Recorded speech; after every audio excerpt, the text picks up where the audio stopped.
on this edition of the program. Epstein.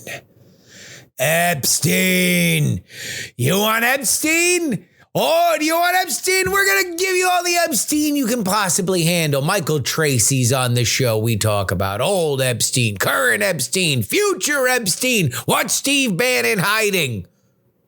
And a little bit about the possible coming government shutdown. It's all coming up. The following is brought to you by Just Another Pilot.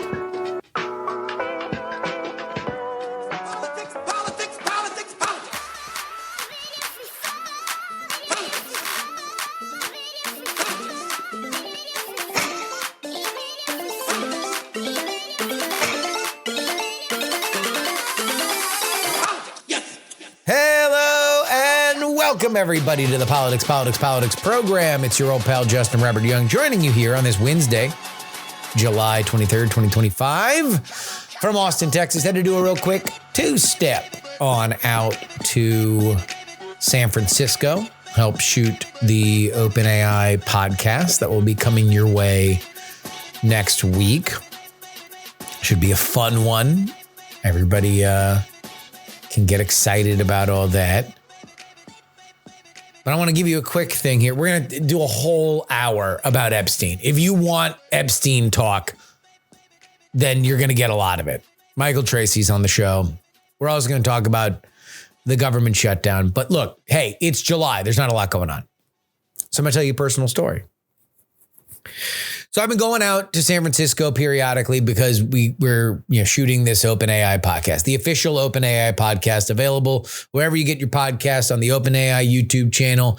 It is my absolute honor to work on this with the host of the program, Andrew Main, who I've known forever, as well as Brett Rounsaville. It's awesome. It's phenomenal to be a part of that team. But it means I've gone out to San Francisco a lot. And Maine, who I stay with when I'm out there, he's got this house out in the East Bay. Specifically, he'll pick me up at the Orinda BART station. If you've never been in that area, essentially the Bay Area Rapid Transit, the subway system in the Bay Area, goes directly from San Francisco Airport all the way up to the East Bay. So through South San Francisco, over under the Bay, the San Francisco Bay, into Oakland, and then up further into the East Bay, just around Berkeley, and then all the way up past the mountains. And the last two times that I've done this, I've come in the middle of a weekday, right? So I'd be flying in on a Monday morning, spend the day, and then, the next day we shoot the podcast. I leave right from the OpenAI headquarters to the airport. But I've taken the BART because it just seemed like the thing to do. About an hour of a ride all the way out to Orinda, which, having driven that, depending on where you're going and what the bottlenecks are on the highway, it's around the same time. So I take public transit. I'm not necessarily the biggest advocate of public transit, but I've done it. And the last two times, I'll tell you what, I've been humbled. I've been chastened by public transit because the BART trains are new. And it's just been a fairly pleasant trip. People coming on and off, all the slices of life that you see in a major metropolitan city, especially one as colorful as SF. Well, my streak was broken on Sunday because I saw the comical litany of the people that you could and hope to not see on a BART train. Again, hour and 15-minute journey. Who's the first visitor? Well, it's a very neatly dressed Japanese man writing in his journal in kanji script. Oh, man, delightful. You love to see that guy. That guy's great. Makes you feel worldly. He gets up. He goes. Then who comes sits next to me? Luck of the draw didn't go my way this time. It's Murder Hobo. Yeah, Murder Hobo's known to get on BART. And if you've never seen Murder Hobo, boy, would you recognize him immediately. A shambling mess in about 15 different layers. He sits next to me. And out of his backpack, I don't know why he needed to reshuffle his backpack, but he decided to reshuffle his backpack and he pulls out the following 4 items: a half-drank bottle of wine, a hand axe, a gigantic kitchen knife, gleaming, and then another half-drank bottle of wine. He repacks that into his rucksack, grabs his bike and leaves. Okay. Who's next? Why, it's a gang of Mexican teens. 2 of which who are wearing ski masks. I don't know when the ski mask thing became a thing. I don't know if that was a COVID thing. And to be fair, I don't know if they're Mexican either. But they were certainly speaking Spanish. Now, when I mention everybody that I'm mentioning right now, these are not people that I am just seeing with my little eyes on the train. No, I'm in a back row. And these are all people that are sitting either directly to the side of me, like Murder Hobo, or in the 2 rows in front of me. And also I have my bag, my roller bag and my laptop bag. So there's part of me that's a little bit like, geez, if I'm going to get robbed, I just like to give up my wallet, but they're probably going to grab for the bag. Anyway, that's just my paranoia. The next visitor was not next to me. He was in the middle of the train. But I'm not like, I'm not a next door super poster or anything. I'm not just like clocking everybody around me. It's really just in reaching distance that's kind of like raising my hackles. But this guy I know because he is a young African American who has a boombox that appears to only be playing gunshots off his boombox. That's it. Just gunshots. I don't know if he was playing a movie. I had my earbuds in because I'm trying to mind my own business, so I didn't hear everything that was going on. But this is around, if you're local, the Oakland stops. So there's 2 Oakland stops. There's the 16th Street and then I think 24th Street, Oakland stops. So it was in between there, and he gets off at one of those. Gunshots ringing out through the BART station. At which point I was visited by my final BART character, a pair of hipsters with mustaches. And that was that. I got to Orinda. I got off. And I met my friend Andrew there. Good to know the BART still has it. I was starting to wonder. But every once in a while, the BART provides. All right, let's go ahead and get to Michael Tracey, and then we have the update in the middle of that.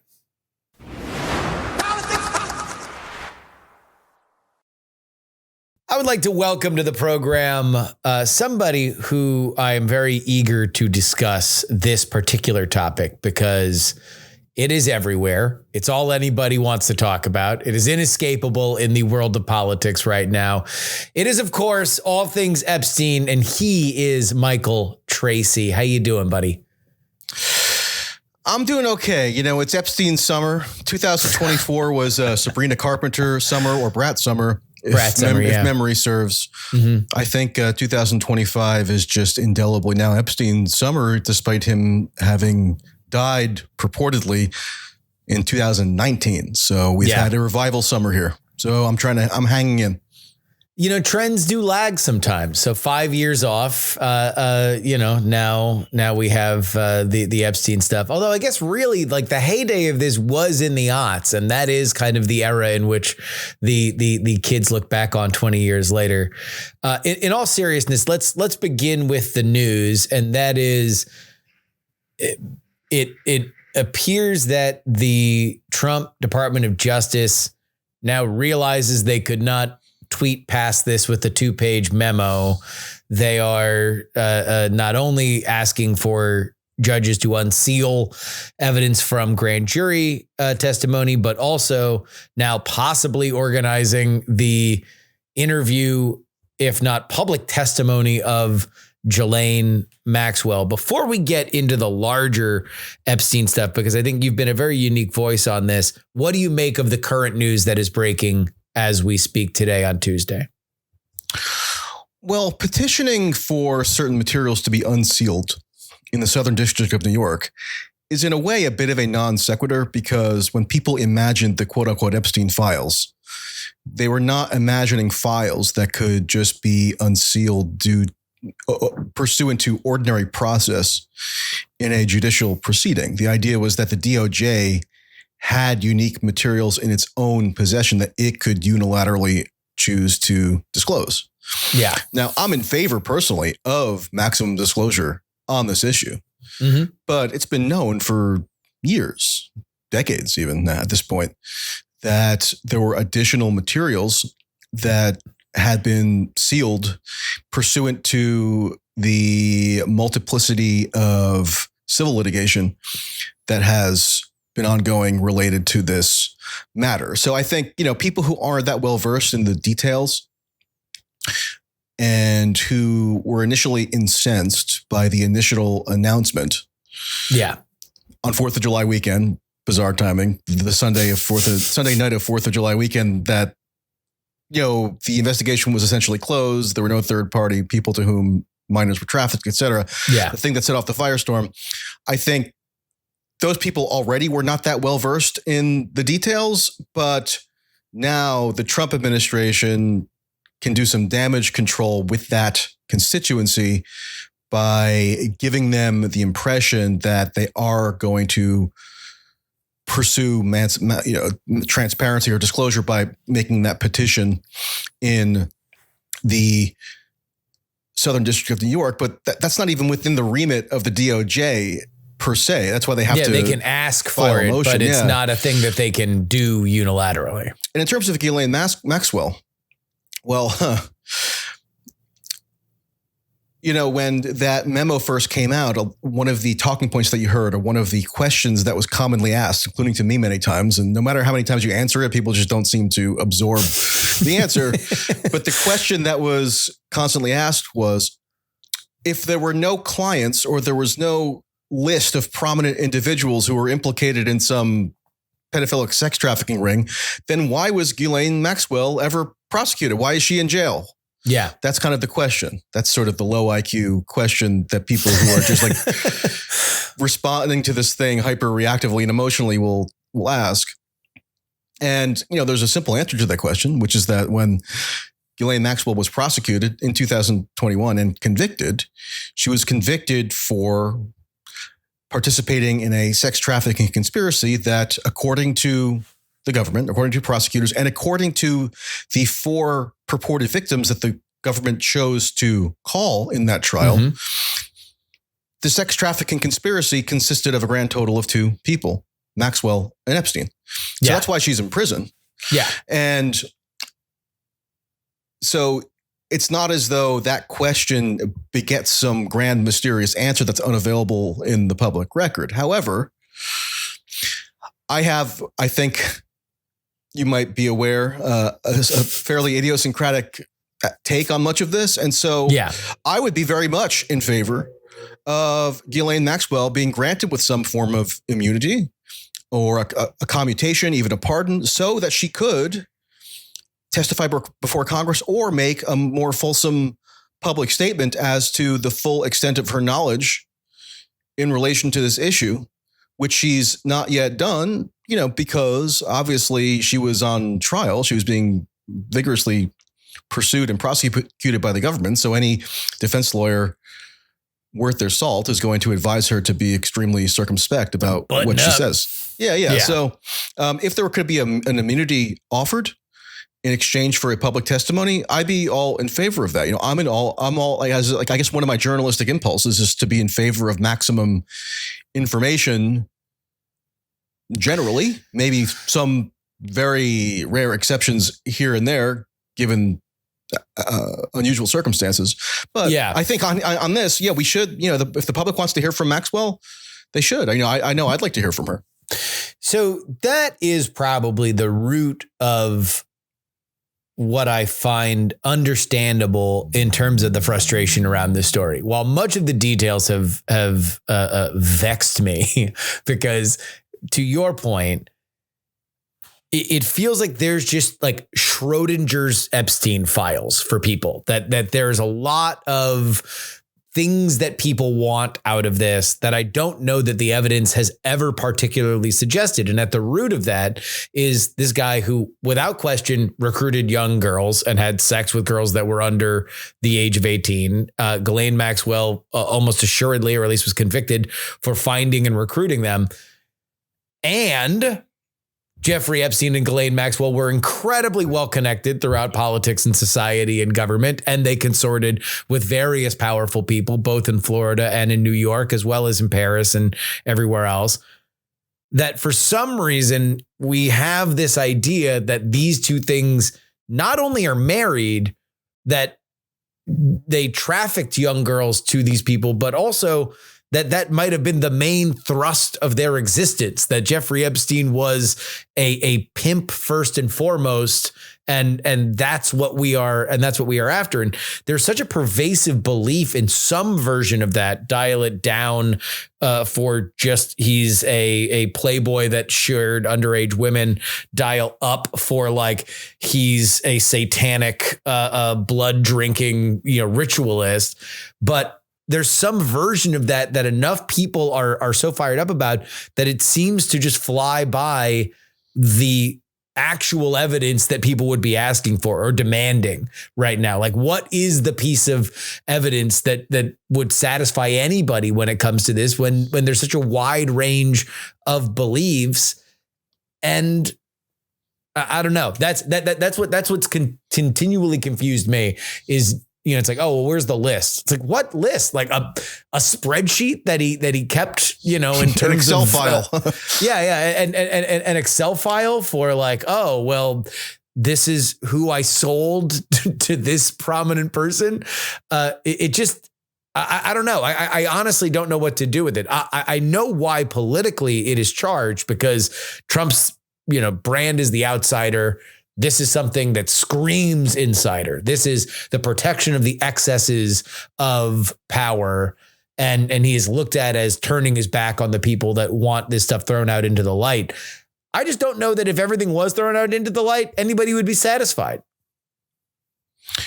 They wouldn't be, because the core belief that people hold about this issue, and that they were anxious for the DOJ and FBI to somehow vindicate, is in essence what Kash Patel did say when he was a private citizen and on the Republican podcast circuit, which is that the FBI was covering up some sort of list of, as Patel put it, pedophiles. Yeah.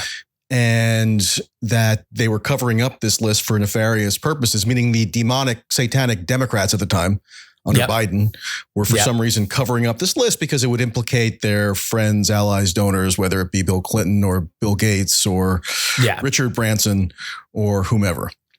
And there was never any credible reason to believe that that was actually the case, even when Kash Patel and Dan Bongino and so forth were going around making these outlandish claims.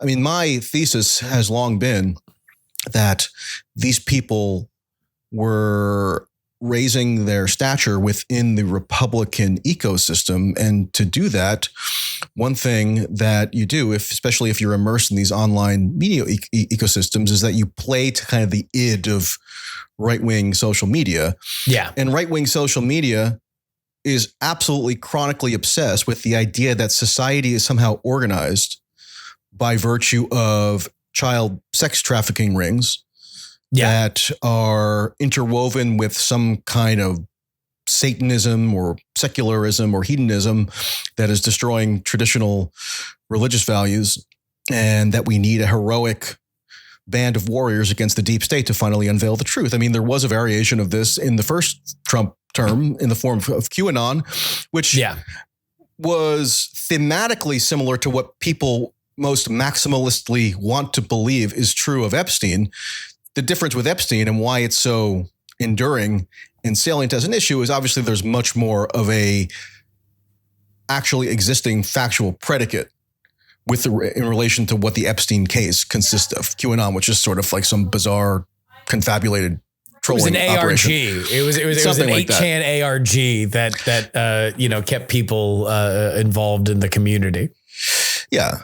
And so the funny thing is, even if Maxwell does testify, it's extraordinarily unlikely that she would say anything that validates these beliefs people have about what is fundamentally being covered up. I mean, I do think that there is something bizarrely primal and animalistic that gets activated when people, mostly on the right, but not exclusively, there's like a manifestation of this on the left that's a bit less sort of supernatural in its connotations, in that there's like a secular oriented belief that sex trafficking and exploitation is sort of enforced by hierarchical power structures, and that the rich and wealthy enjoy impunity where people with lesser means are going to be severely punished by the state. There's some truth to that critique. But if that were just the critique, then that could apply to a whole host of subjects potentially, and it wouldn't have this incendiary sort of tantalizing feature that I think characterizes the Epstein matter.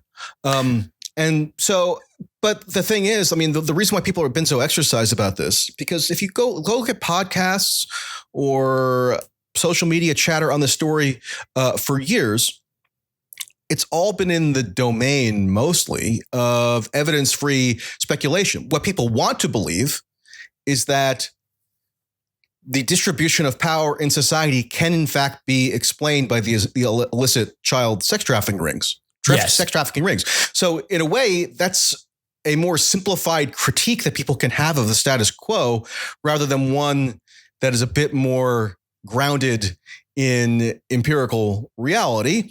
And it's also very good for ginning up an audience.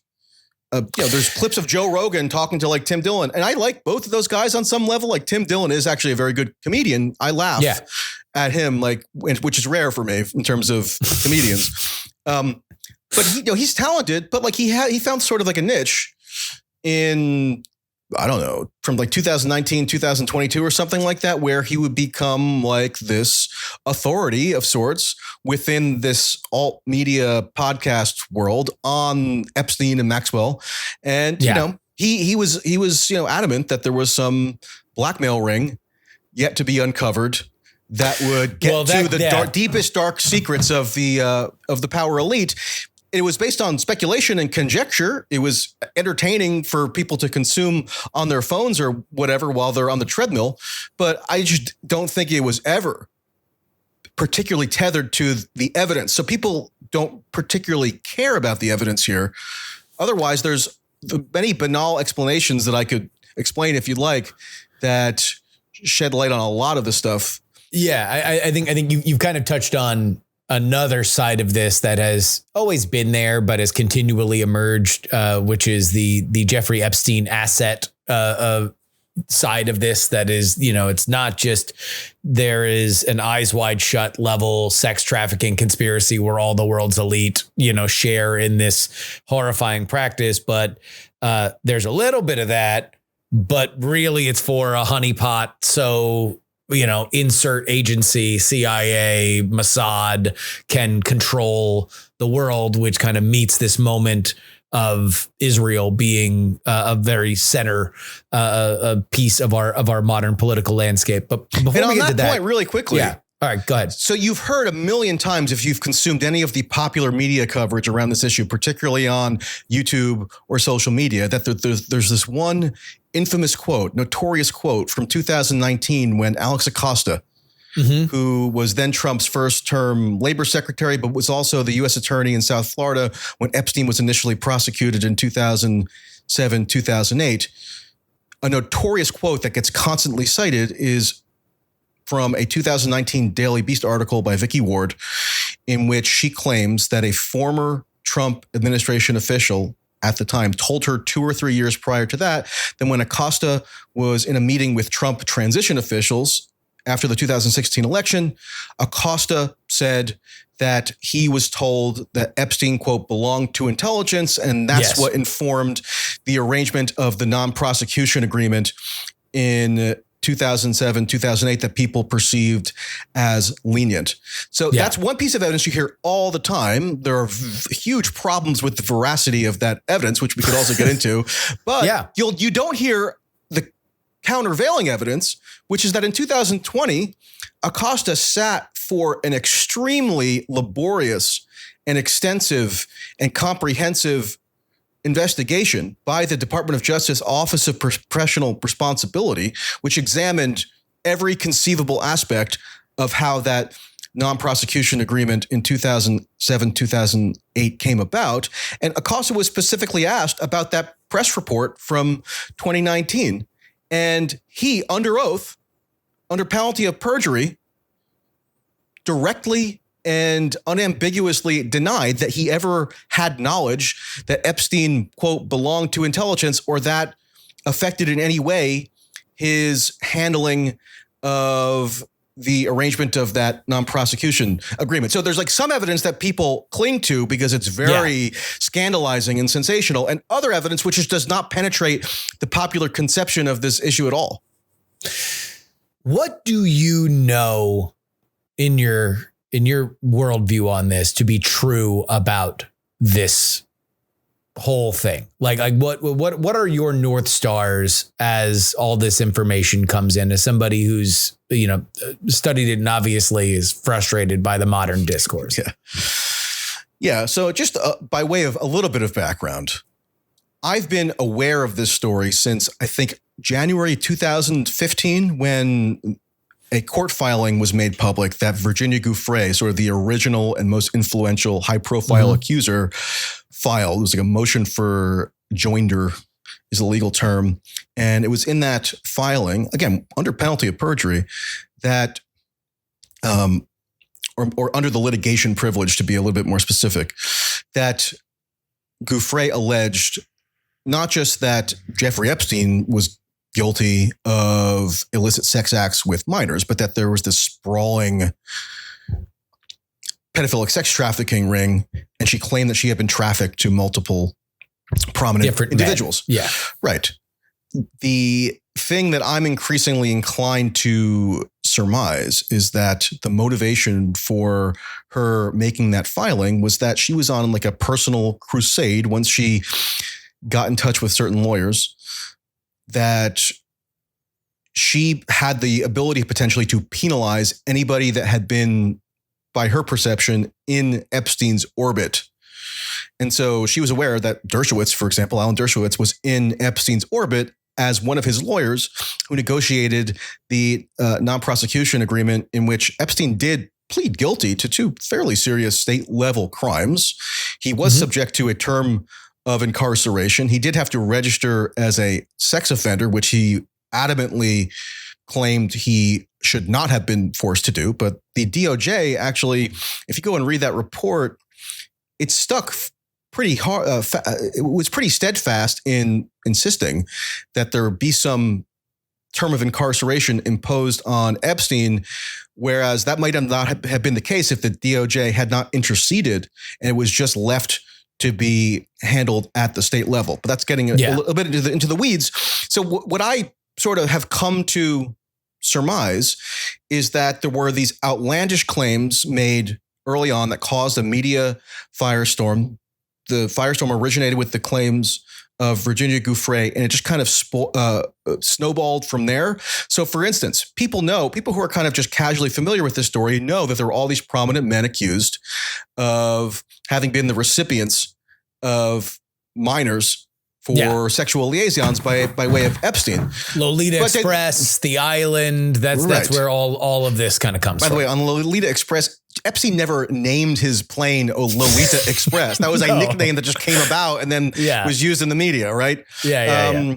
So, people probably thought he had Lolita Express painted on the side of his plane or something. that for anybody who was just catching up on this, that was, I don't know if it was the New York Post, but I'm just going to assume it was the New York Post that named it. Probably was, yeah. Well, the New York Post has been reprehensible in terms of the totally uncorroborated, unsubstantiated sort of innuendos that it would just constantly publish along these lines. There was one woman, Sarah Ransom, who was in regular communication with a reporter at the New York Post around 2016. And she told the New York Post that she was in possession of sex tapes featuring Bill Clinton, Donald Trump, Richard Branson, Prince Andrew, and that she was on a singular mission to ensure that, as she described it, neither pedophile Trump nor evil bitch Hillary got elected in 2016. So she was on this mission to save civilization from these two political figures. And she eventually just had to admit, despite having filed an affidavit reiterating these claims, potentially subjecting her to criminal prosecution, which has never been forthcoming. Yeah. She admitted that she just made it up for attention. Yeah. So you have that. You have Virginia Giuffre having to literally recant in court her allegations against Alan Dershowitz, who, let's recall, she claimed that she had been sex trafficked to or had sex with on 6 or 7 occasions. Then the settlement that her lawyers, Boies Schiller, who have made a killing on this whole case, because anything that's even the most tangentially connected to Epstein can result in an enormous payday for lawyers who glom onto this. It's become sort of like a extortion racket. In that settlement, Boies Schiller, David Boies, who had this long-running feud with Epstein, even he had to humiliatingly concede through his client that they had falsely accused Dershowitz of child sex crimes for nearly a decade. So, like the thing with Sarah Ransom that I just gave a brief overview of, or that admission with Virginia Giuffre, those things don't really penetrate the popular consciousness either, right? No, not at all. No. And why is that? I mean, shouldn't they? I mean, yeah. Wouldn't that color people's perception of to what extent these grandiose theories have a basis in verifiable fact?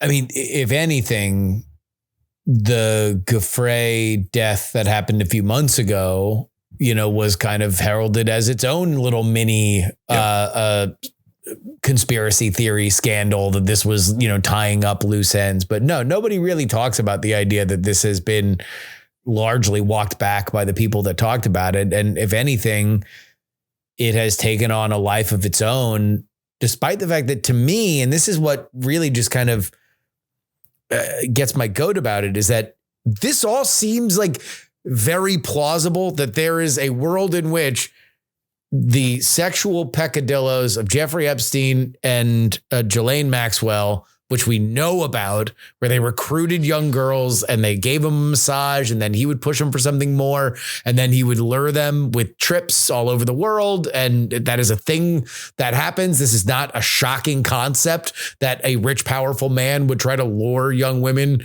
for sexual favors by way of access to fame, wealth, and other things.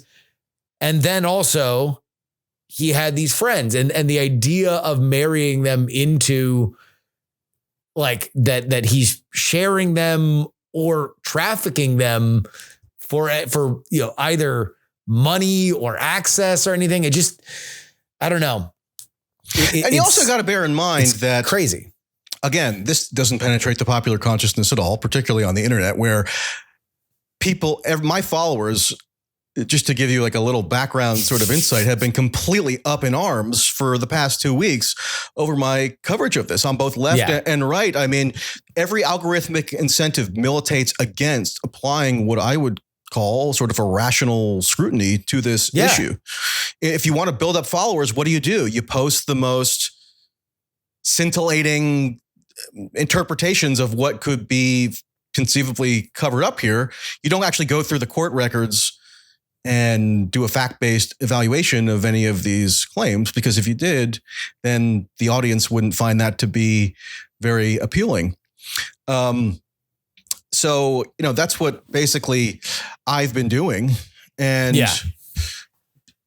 if you do that, you'll recognize that some of the marquee quote unquote accusers, because, there are so many Jane Does who have been permitted to acquire millions of dollars through these various settlement funds that have been established through confidential and non-adversarial channels. So once Epstein died, an arrangement was made through his estate where there was a mediator set up to basically disperse compensation to self-identified victims who were assured that their statements would be made completely private and that they wouldn't be, cross-examined.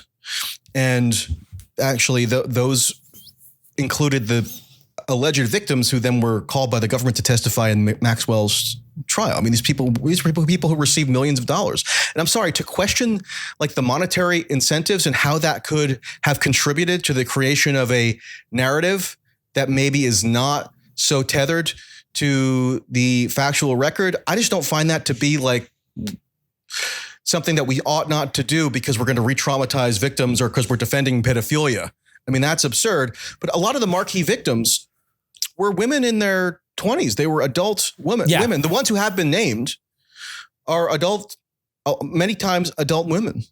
At the point that everything happened with them and Epstein, at the point that they claimed that they engaged in some sexual encounter that then entitles them to make a claim for a settlement payout.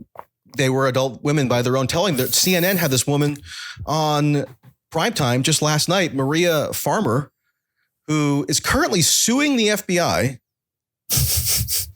Okay. As of May 2025 for failing in its duties to respond to her complaints that she claims she made in as early as the 1990s. She claims that she was the actual original accuser who told the FBI about Epstein.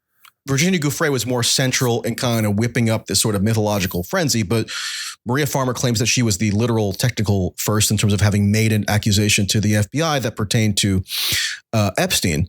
And go watch that interview. It's bizarre. She's with Erin Burnett. She says that she was by her own account, she was 25 years old. She was sitting in some office of Epstein's. Donald Trump walks in. And according to Maria Farmer, Donald Trump looks at her and she's wearing running shorts. So she has bare legs she felt threatened. I've heard this story before. Yeah. So what are we talking about here? Like a 25-year-old woman? Because that stuff gets conflated then with pedophilic sex trafficking. I mean, shouldn't we be a little bit more discriminating in terms of how we characterize some of this stuff? Because, by the way, contemporaneously, that was the stuff that Donald Trump was bragging about at the point that she's talking about it. Like Donald Trump coming on to a hot 25-year-old, like that was his brand. He was a beauty pageant proprietor. So Epstein was also in these like modeling circles. Yeah, by virtue of his relationship with Leslie Wexner, who was the owner of Limited and Victoria's Secret. So, I mean, Epstein and Trump would go to these, modeling events where, some of this stuff is like a tale as old as time. Like rich and powerful men are able to go to events where young, beautiful women which will be populated by young, beautiful women. Yeah. And there could be some sexual encounter that arises from that. And I mean, look, if you want to call that behavior sleazy, I don't know that I would necessarily disagree. Yeah. Trump bragged that he could grab somebody by the pussy. Like, who knows if he was referring to a specific incident there, but it's also not necessarily the most justifiable, logical leap to then claim that this suggests the existence of this sprawling child sex trafficking and blackmail operation, which is the crux of what people, I think, want to believe and what they also want to believe is being covered up, first by the demonic Democrats and now somehow by the Republicans.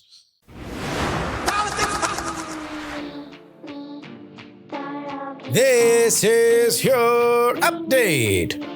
Brought to you by TakePoliticsSeriously.com. Come on over, baby, and give me money.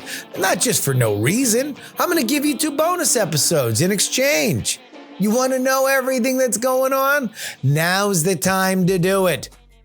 2 bonus episodes each and every week. $3. $3 a week. If you buy me a cup of coffee, cheaper than that if you go annual. Enough of that. Let's read the news we didn't have a chance to get to. Senate Minority Leader Chuck Schumer is preparing for a potential fall funding showdown.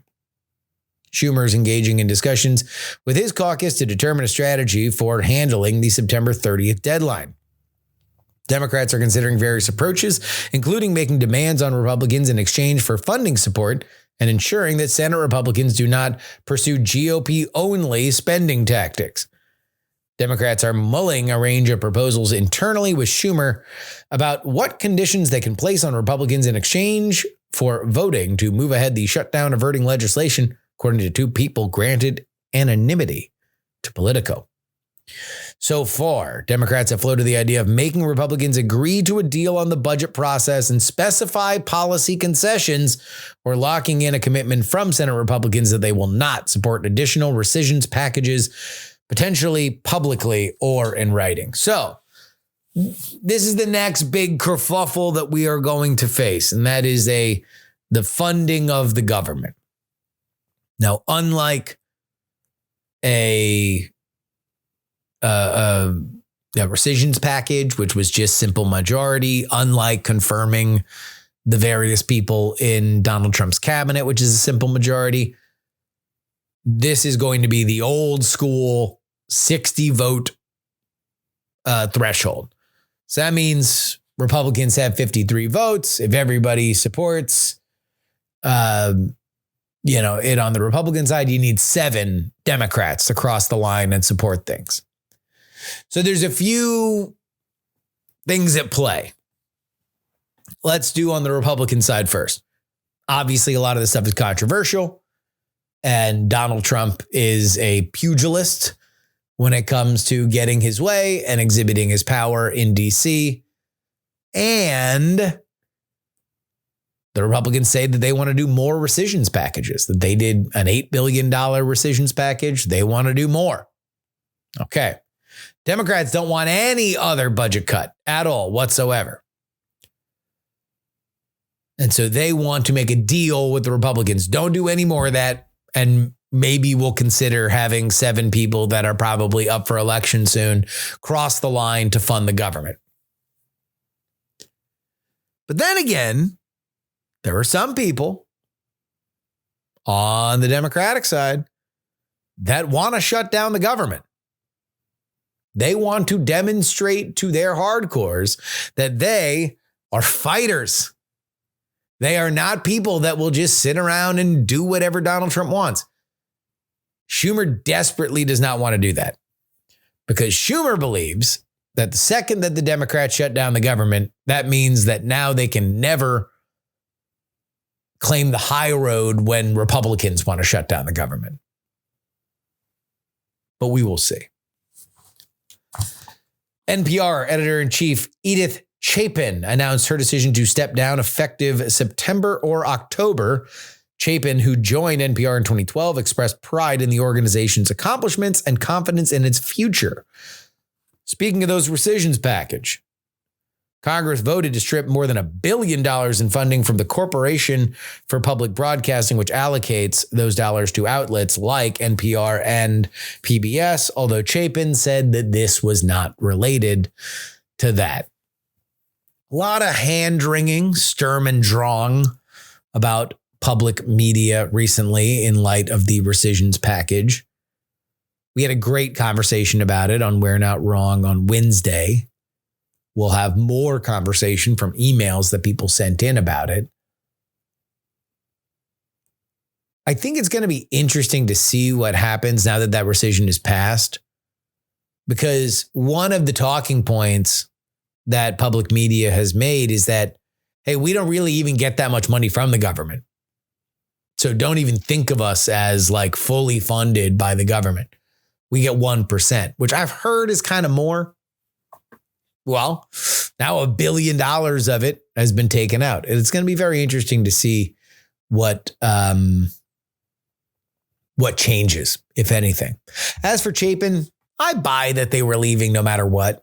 You know, it's a long time to be at a job. 13 years? It's a good run. And finally, the United States has again withdrawn from UNESCO, the United States Educational, Scientific, and Cultural Organization. Did I say United States? It's United Nations Educational, Scientific, and Cultural Organization. Or maybe I just said that twice. Either way, we're out. Yet another Donald Trump reversal of things that he did in his first term. He says that the UN organization is too woke, does too woke of a variety of things. You know, one of the things that I think that we are seeing is that the US is pulling back from being the primary funder of a lot of international organizations. And there's debate about exactly whether or not that's good, if we're leaving a power vacuum for China to walk into. But I'll make the same argument to them as I would to public media. If you are reliant on the American public for money, for your survival, then you need to be consistently making a good argument and a publicly available and understandable argument for why. You got to live off public love. People need to love you. They need to understand what you do. They hopefully need to know somebody in their life that has benefited from your work. Or they need to be able to cite something that they can say when other people are talking about it. I do think that some of these organizations got a little arrogant. They kind of thought that the party was going to go on forever. And now, it's last call. And there's a bartender with a comb forward who is actively putting the chairs upside down. That is your update. TakePoliticsSeriously.com is where you need to go if you want to get bonus episodes of this show. And now, back to Michael Tracey.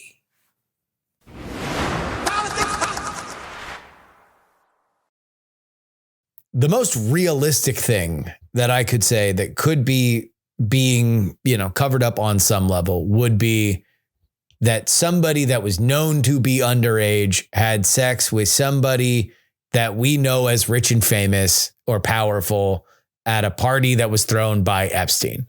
Now, whether or not that's the case, whether or not that's provable, whether or not, all the things that would go into that, who knows? I have no idea. That's maybe the most plausible version of it, but anything else, that comes along, be it the honeypot stuff or the Pizzagate stuff, I don't know. What's plausible that could be covered up in terms of the Epstein files, which again, people don't even seem to know exactly what they're referring to when they reference that concept. What seems like it could indeed be covered up to some extent in that the DOJ or FBI acquired information over the course of its myriad investigations of this issue over the years and obtained some material, whether in the form of an FBI 302, like the memorialization of an interview, or they obtained some documentary record that could be connected to one of the admittedly powerful people that were very much in Epstein's orbit. Like, let's assume the thing that the Wall Street Journal reported last week is true, and Trump really did send Epstein a tongue-in-cheek bawdy birthday greeting in 2003 for some bound book that he was presented for his 50th birthday. Yeah. Which, let me just stop you right there. Yeah. If there's one thing that the Western world has been forced down their throat. It is Donald Trump's writing style. And for the love of God, he has never written another wonderful secret in his life. If there's one thing that I know for sure is that those words have never come off his fingertips, in my opinion. Like sometimes he does sort of detour into a more cheeky, sarcastic writing style. Like there's a 2002 quote from a New York Magazine profile of Epstein that Trump very eagerly provided because the journalist was seeking some. Yeah, I'm sure you know it. Trump says, there's no doubt about it. Jeffrey enjoys his social life. And it's even said that he likes beautiful women as much as I do. And they tend to be on the younger side. Yeah. Like that's a little bit of a cheeky, coy sort of rhetorical style. Gross, very much in Trump's orbit. Right. Like, so I kind of see the gross is there. I'm more talking about the filigree of another wonderful secret. Like today I don't is like that implausible, actually. I do. That he could have dictated that to someone, or in other words, what I do find implausible is that the Wall Street Journal fabricated whatever material that formed the basis of their story. I don't think that was fabricated. I do find it odd that they didn't run a picture of it. Like that seems weird to hang a story like that without showing. Well, journalistically, and I've kind of been in similar situations at various points, there can be reasons why you would not display the actual visual representation of the material you're reporting on, because it could potentially give away the source. Like there's issues with metadata. There's issues with potentially markings that could indicate like the chain of custody. So I don't find it that I found it implausible that there could have been some arrangement made with the source where they could come and view the thing and then they could see it and authenticate it. I don't think that it's fake in any way, and I don't think even like Trump's denials insinuate that it's fake per se. But anyway, what could be covered up is that there could be these like snippets of information that come out that would prove embarrassing, or that could be seen like sensationally characterized as scandalous, or even implicating of whomever the prominent person was who like sent Epstein a birthday card, because any connection to Epstein whatsoever is a huge reputational hit at this point, right? Yeah. So so there could be some motivation, whether by Trump or others, to not want to have to deal with that PR fallout, not because it implicates them in a child sex trafficking ring necessarily, but because like their political opponents or whomever has a grudge against them for any reason, or is maybe litigious against them, could cite that as some kind of evidence that they had this illicit relationship with Epstein. Yeah. I mean, there's no doubt that they knew each other. And, you know, when Elon was like, oh, he's in the Epstein files, it's like, duh. Like they lived in Palm Beach in the Upper West Side. Like they were billionaires in each other's circles. Like there's only so many people that are in those worlds. And they certainly one knew thing each other. I want to make sure that I mentioned briefly on this stream is that I've been on a little mini crusade of my own, which is that I'm all in favor. Release the Epstein files. You know who's possessing and concealing some rather explosive Epstein files by his own admission?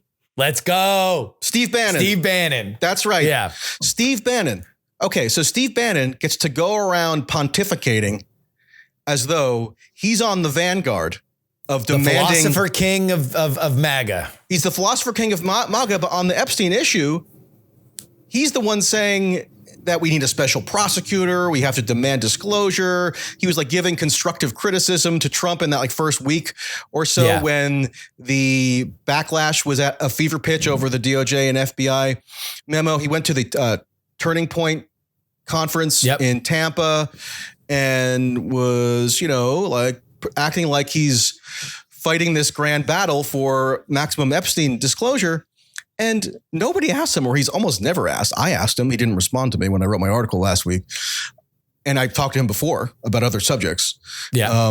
So he clams up, even though he loves chatting with journalists notoriously on any subject under the sun. And we'd even, like in the past, trash Trump like to Michael Wolff and whatnot after Bannon left the first Trump administration in 2017. So he's notorious for always being a kibitzer, to use one of my favorite Yiddish terms with the media. But on this issue of Epstein, for some reason, he's biting his tongue because we know he confirmed and he posted material snippets video snippets showing that he conducted one-on-one TV style interviews with Epstein in roughly 2018 and 2019. Not long before. Post Me Too.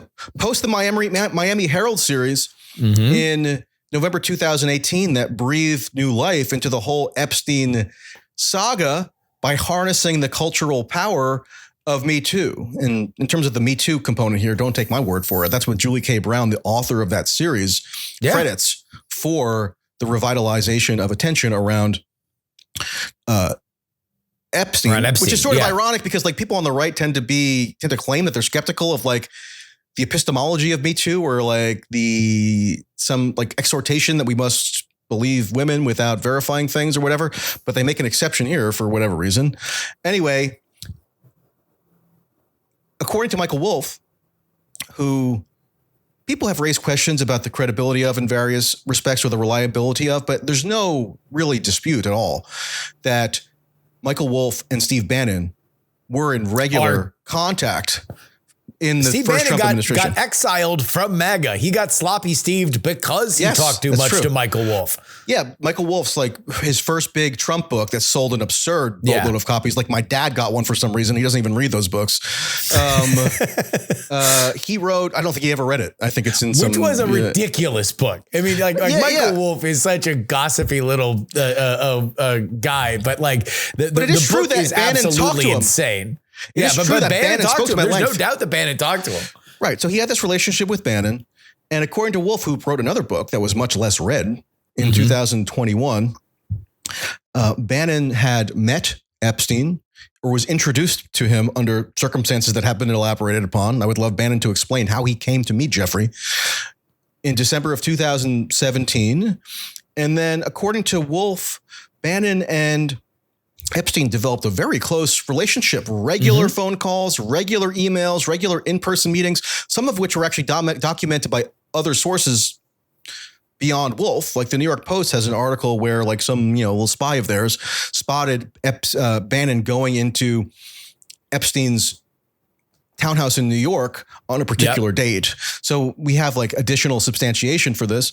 And the idea was that Bannon was going to be providing Epstein with essentially media strategy advice to rehab his image in the wake of Me Too and hopefully from Epstein's perspective, stave off any of the renewed prosecutorial action that did ultimately culminate in him being arrested in July of 2019, imprisoned, and then dying in jail. But 6+ years later, there's this 15 or 16 hours of priceless interview material of Bannon prepping Epstein for what they foresaw could be like a 60 minutes interview or an interview with Gayle King or some other network TV anchor, where, among other things, what would you, of course, expect Epstein to be asked about if he did a network TV interview in 2019 about his relationship with Trump? That was already in the public record. There was already videos and photos of them cavorting around with one another in the 90s and 2000s and so forth. So obviously, if Bannon was being employed by Epstein to prepare him for a potential network TV interview, one of the questions you'd have to prepare him for was the inevitable deluge of peppering questions about Trump, Clinton. And so there's got to Bill Gates, of course. like all that stuff. So there's got to be hours of priceless material of Epstein in the only known TV style interview he ever did in his entire life. Between 2018 and 2019, there's got to be hours of priceless footage that Bannon's just been sitting on, concealing with virtually no explanation for 6 years. He claims that he's repeatedly claimed that maybe at some point in like 6 or 9 months, he'll do some documentary with it. So he'll like cut it up and edit it and maybe give like some tantalizing excerpts. But he hasn't even done that. Like he promised to do that years ago and never did it. So why? Steve Bannon released the Epstein files. I've been in a crazy situation where I found like strange bedfellows on this issue. So like Ben Shapiro has joined my demand for Epstein to release, for Bannon to release the Epstein files. Like I'm serious. I'm like constantly quoted on the Ben Shapiro show now. And others have decided to lock arms with me and demand, in the interest of Epstein disclosure, that Steve Bannon release his tapes. Why not? What's he hiding? Because they're sycophantic, right? That's why. Because Steve Bannon's MO, at least when it comes to powerful men, rich, powerful men, is that he has joined their side. He has talked to them about how he sees the world and how they can achieve their goals. And he has moved forward. Trump's a great example. The Chinese billionaire that he was palling around with for a while was one of them. Yacht. He's gone on his yacht. Yeah, on his yacht. He's gone through Europe and found 3 or 4 of them that he has, done the same thing with. And it would stand to reason, if I'm just Occam's razoring this, that's exactly what happened with Epstein, especially in that post-Me Too world where, there was this version of events that was seen by powerful men who knew the tide was turning against them, that they had to take a new public posture.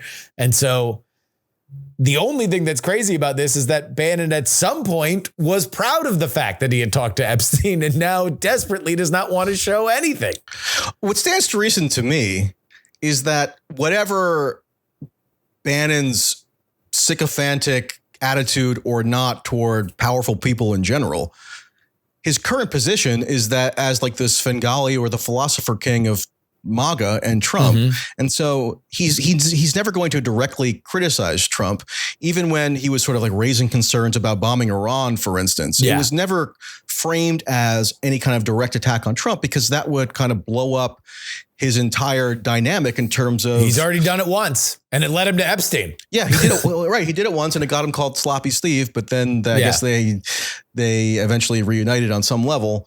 So he's not going to go after Trump directly. He's going to be like doing this constructive criticism routine where like they can scapegoat people in his orbit, like Pam Bondi somehow is the one who screwed up the release of the DOJ and FBI memo. And she may well have screwed it up, but obviously it goes to the top, and especially in this administration, if you want to assign culpability for anything. But like what stands to reason to me is that Bannon has material, and Bannon has video footage of Epstein commenting at length about his relationship with Trump. And does Trump want that out there? Probably not. Probably not. All right, let's real quick wrap up on the political side of this. You mentioned that the Pam Bondi seems to have gotten the lion's share of the criticism. I don't see any reason why she shouldn't at least bear some element of this kind of exploding, whether or not there is anything there to be released. Even if I'm going to take her word literally, like they don't have anything that they can release. There's no client list. Epstein killed himself. All available evidence points to all of that. The fact that she thought that a 2-page memo in a dead zone for news after the big, beautiful bill had already wrapped up, I think is now going to be looked back at as an own goal, but it is also seemingly given the Democrats a new thing to talk about every day. I mean, obviously there's plenty of Republican voices that are very animated about this, but now Nancy Pelosi is calling for the reveal of the Epstein files. So what do you make of the political ripplings here? Some staffer even convinced Bernie Sanders to release yesterday a video on the Epstein files, which is not something that I would ordinarily see as within his bailiwick. Okay, so that tells you how release the Epstein files. Yeah, exactly. Of course, he managed to connect it somehow to Medicaid cuts, which that's classic Bernie. Yeah. But I mean, Bernie, sort of as a side note, he's kind of long done that, where he'll make sort of gestures toward accommodating the kind of mainstream left liberal anti-Trump kind of topic of the day. So he would even kind of play along with some of the Russiagate or Trump, Russian interference sort of theories from 2016 and so forth. Yeah. But obviously it's not the beating heart of what it is that he wants to talk about politically. No, he'll pivot back to the millionaires and billionaires. He'll figure out a way to get back there. Yeah. I mean, just to be clear, I wasn't trying to absolve Bondi from rebuke necessarily for her role in this.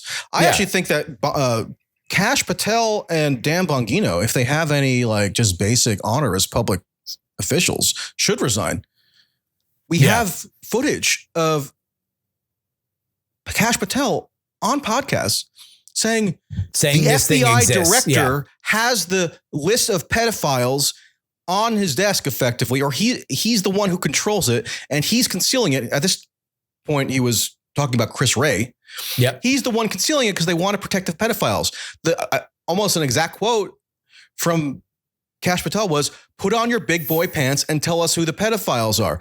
So if he then comes into office and now he's the FBI director, when he was accusing his predecessor of concealing the files to cover up a pedophilic sex trafficking ring, and now by his own logic, he's the one similarly indicted by that charge from not that long ago. Pants. Then, like, I just don't think there's a way to really wiggle out of that. And it's going to dog him for the rest of his career as FBI director. The thing I thought existed didn't exist. This was the one thing about the Trump administration putting in people like Kash Patel, like Dan Bongino. At the very least, shouldn't he? Yes, like or JFK for all the people he impugned, RFK Jr. For all the people he impugned as abetting pedophilia. Yeah, I mean, like to me, the upside, even if you found all these people horrifying and you thought that they were merchants of baseless conspiracy theories and gossip and they were totally off base and they were very bad people, the upside of them being in these situations was exactly what this scenario is. That if you don't have it, then you got to go talk about it. Like, you know, to me, the biggest sin that has driven Bongino, Kash Patel, and Pam Bondi away from some of the diehard MAGA ethos here is that they tried to release this in a 2-page memo. And now you have all these little whispers of like, oh, Bongino's really mad and Patel's really mad, blah, blah, blah, blah, blah. Go do a 2-hour interview. I was just going to say that. Yeah. Go talk. They love going on these friendly podcasts. Go do any of it and say, look, ask me anything. I'll tell you everything I am legally allowed to tell you, and anything I'm not legally allowed to tell you, I'm going to be on camera watching my face contort where everybody can inspect my honesty, because that's who those guys are. And I think it actually is, if you talk about alienation and trust from American institutions, if the guys that were saying there's a pedophile list on that dude's desk and he's either hiding them or he's cowardly for not yelling their names out loud right now, and now you're in that position and you're not doing it, then you need to reconcile with it. I think that's actually a healthy thing if they go do it. And that's part of the reason why there is such an outrage, is that they're not. Well, they're not going to do that. What are they doing? No. They're saying, oh, look, we just released some random tranche of Martin Luther King files, which, again, I mean, I'm in favor of on principle. It's better it comes out. I want to say it's good that all that comes out. I haven't looked at them in any depth yet, or the releasing a Russiagate files, which, again, I'm also on principle in favor of. But it's not that difficult to ascertain what the PR play is here for them. I mean, they want to sort of gin up some diversionary scandal that will make it so that they're not going to be constantly bombarded with questions around Epstein. I just think that, we haven't, you're right. That was on the tip of my tongue to say these people love to go on these friendly podcasts. Yeah. That was actually a very effective strategy for Trump and Vance in the 2024 campaign. And that's why they ended up getting asked on occasion about the Epstein issue, because in that podcast milieu, there is sort of like a default conspiracism. Not that every conspiracy theory that one of those podcast hosts might postulate is necessarily in every respect wrong, but there's kind of like a default conspiracism that sort of animates how they see the world, how they see U.S. politics and so forth, right? And so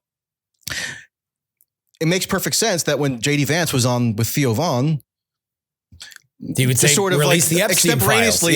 Release the Epstein files comes up. And of course, the crowd goes wild. Everyone breaks out into applause like a home run was just hit at a baseball game or something. Because that's the easiest thing to say in front of that audience, even if it doesn't necessarily connect with like the legal technicalities that might be operative there in terms of what it means to release the quote unquote Epstein files. And even Trump, I think he was on Lex Friedman and he was on some other show. I think it was actually a podcast style Fox News thing where he was asked about the Epstein files. And he was a little bit non-committal. It wasn't like he ever seemed that enthusiastic about discussing. He was hardcore on like 9/11, MLK, JFK. He was hardcore on JFK. And then he was like Epstein. Well, less so because there's phony stuff in there. Yeah, he was less hardcore on JFK because he was integrating, I think, RFK Jr. into the Republican electoral coalition. And so that was an easy thing. And he's a boomer who's like, that's like the most, intense moment of his young life was JFK getting shot. Sure. I mean, I'm all in favor of these records coming out, just to be clear. Like, I have FOIA requests pending right now for stuff that the government refuses to release. So like, this is a serious long-term problem. It's just that the way that these supposedly mysterious caches of files gets kind of politically operationalized is something that I also think we have to be able to simultaneously critique. Because what did the what did those like podcasters do in 2024? They kind of conveyed to their audience, like Andrew Schultz, Theo Vaughn, it's people in that whole network. They convey to their audience who are kind of like maybe only loosely political, apolitical, like the prototypical Rogan listener, like who gets like all these anthropological profiles done. Which was central to Trump's winning strategy, was identifying and activating people that were non-voters that were more leaning toward the Trump worldview. And how do you identify and activate those voters to vote Republican in 2024? Not by giving them a lecture on tax policy. Nope. But by telling them, we're going to vanquish the deep state. And of course, by natural extension of that, we're going to release the Epstein files, which you've probably watched all these YouTube videos and like Netflix specials on. Right. Yeah. And so you're going to get this exciting climactic resolution to this mystery. Yeah. Yeah. Switching real quick to the Democratic side of this. Yeah. It does seem, even by their standards of swinging at literally anything that has happened out of the White House, that this is a little bit kind of like beyond parody, that now they are the like hardcore Epstein truther party. Yeah. Like Ro Khanna never had a thought between 2021 and 2024 to call for the release of the Epstein files. He now wants to claim, and other Democrats who are ambitious, and Ro Khanna seems very clearly to be preparing to run for president. Mm-hmm. Same with maybe John Ossoff and others. Newsom, obviously. They never had the slightest inkling to call for the release of Epstein files when Democrats were in power. I mean, because they're trying to claim that they want them released on the merits, right? They think that there's like a on its face meritorious reason why the quote unquote Epstein files need now to be released. But obviously what's instigated this is the mishandling by Trump and their correct identification of a wedge issue that they can use with MAGA to split MAGA or to sort of impugn Trump with insinuations, which is what like Kash Patel and Dan Bongino were doing to the Democrats.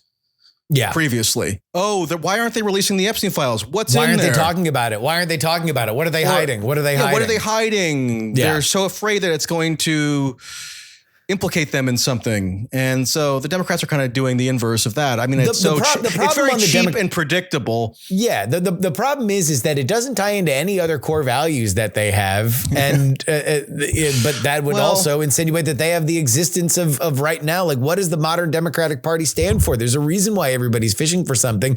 And it seems like the closest thing that they can coalesce around is this idea of corruption, that Donald Trump is a uniquely corrupt individual. That's what John Ossoff is running on. That's what Colin Allred is running on here in Texas. And I mean, that's fine if you totally ignore everything that's happened within the Democratic Party over the last several decades. But I don't know. I mean, it just feels to me that this is a party that is adrift. And while there's this sugar high of, we can punish them, let's play their game. And I understand keeping this thing alive from a political perspective. It just seems to me to be empty calories. Yeah, I think there's a way in which you can frame this that would at least be perceived to touch on more democratically oriented core issues or animating issues. Like after I saw Bernie's video yesterday, I, out of curiosity, searched to see if he had ever commented on Epstein before. And there is one tweet that I found from July 9th, 2019. He says, "This is America's ugly two-tier criminal justice system. If you are a billionaire like Jeffrey Epstein charged with sex trafficking, you get off with virtually no punishment. If you are a person of color or a working class person, the justice system is built to work against you." So that's like a way you can sort of weave a certain narrative that incorporates Epstein.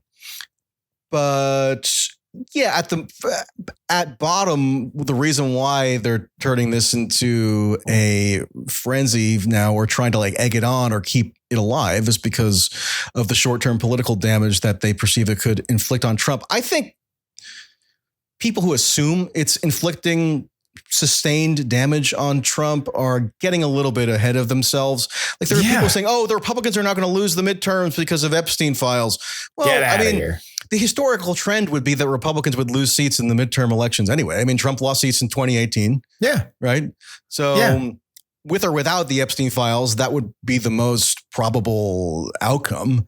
And I just find it really difficult to believe that, like, if we could teleport to November of 2026,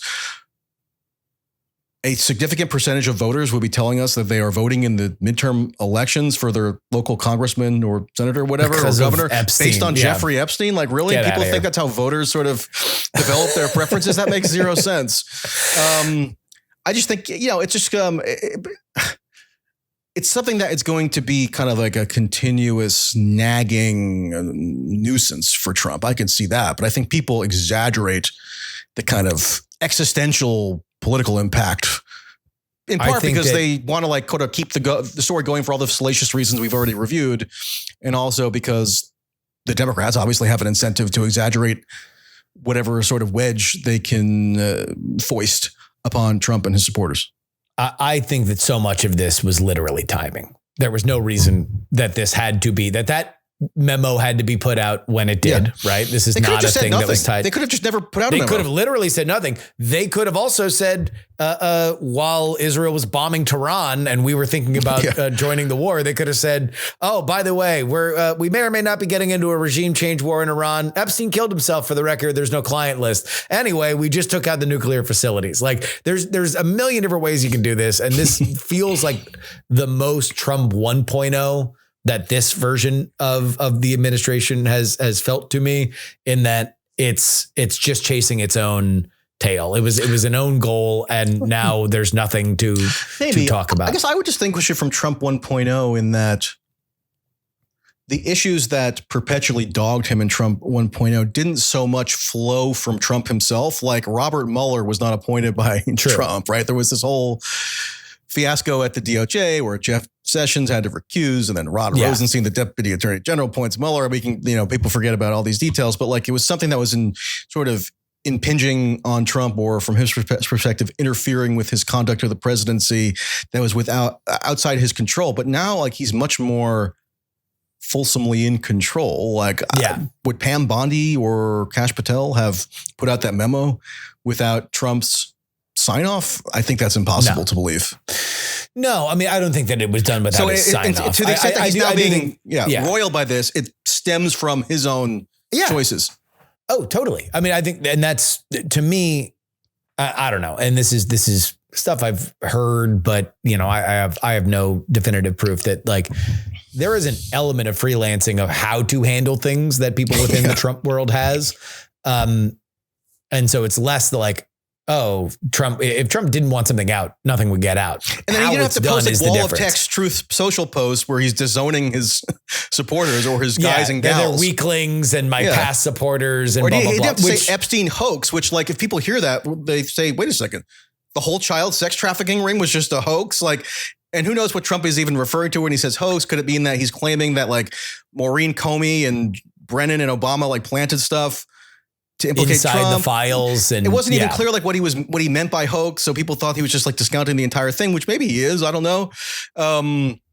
So, I mean, there are like choices on his own volition that Trump has made in terms of how to handle this that I think more reflect his unquestioning authority in the executive branch, more so than would have been the case in the first term. Yeah. Well, we will all see this play out, but it has been a great conversation here with Mr. Michael Tracey. Where can people find you, buddy? mtracy.net. That's here on Substack. I've been doing more YouTube stuff, so you can also put in mtracy on YouTube, and then Twitter/X.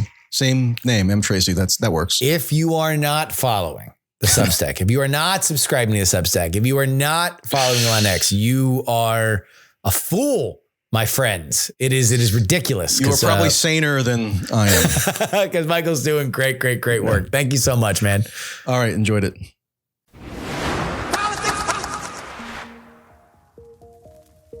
And And that'll wrap it up for us today. Politics, written and hosted by me, Justin Robert Young, for Dog and Pony Show Audio in Austin, Texas.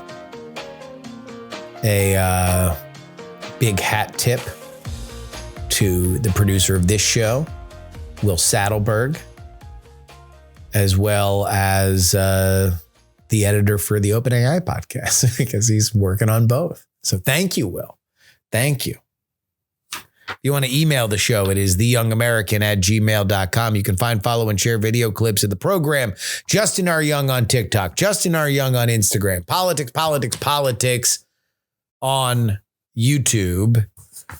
You can hit me off with a one-time donation, paypal.me/payjury. Venmo is Justin-Young-20. Cash App is PX3Cash, and you can send me anything you'd like in our P.O. Box. Post Office Box 153184, Austin, Texas 78715. Again, that is Post Office Box 153184, Austin, Texas 78715.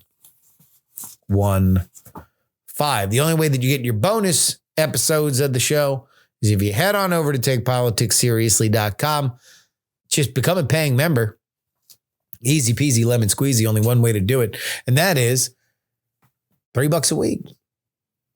Less than that on some weeks with more than 4 Wednesdays. You know, it's good eating. You know, it's a good time. Even cheaper if you go annual. I mean, you guys know where we're going to be in a year from now. Oh, we're going to be neck deep in the midterms. Primaries will be ongoing. We're going to get some ads out. Oh, pull your ads out. Can't wait until a year from now. But if you go ahead and get on board now, you're going to get all the stuff through the Mamdani election up in New York, the governor's races in Virginia and New Jersey, all the early primary stuff. And then, of course, everything that Trump does. Because let's be honest, man, this dude never sleeps. He's always up to something, this guy. Join the team. Or, hey, here's another idea. You can get all that and your name read at the end of the show if you sign up at our foundational tier. Ooh! Like these fine folks. Sonny Black, L3PO, Peepaw, Scott, Middle-Aged Mike, Tom, Sarah Jeannie, Jeremy, Pro Idiot, Chiller Tomatoes, oh yeah, it's Adam, Neil, AB Puppy, Just Another Pilot, Dr. Whiskey, Michael, Fat Tony's PJs from New York, Will, The Borge B, Matthew, Matt, Andrew, Edwin, Sam, Andrew, Phil, Edison, Devon, Paul, a dog named Checkers, Gloria, Jerry, Trucker, John, Berkeley, Steven, and Zombie Doc. Thank you to everybody who supports the show. Coming up on renewal time too. I'm gonna need to gussy this thing up, man. I need to make this party hot. Let's go. How about this? Another new guest coming on the show Friday, Mary Ellen Cass. She is going to talk to us all about the redistricting in Texas. You might have heard a lot about it. A Republican plan to try to give themselves more of a shot to hold on to the House in the midterms. But is it everything that they think it is? And could it be a huge backfire opportunity? That is coming up on Friday. Till then, this is your old pal, Justin Robert Young, saying some shows talk about politics. Others talk about politics. Still more discuss politics. But this is the only show that dares discuss. Oh.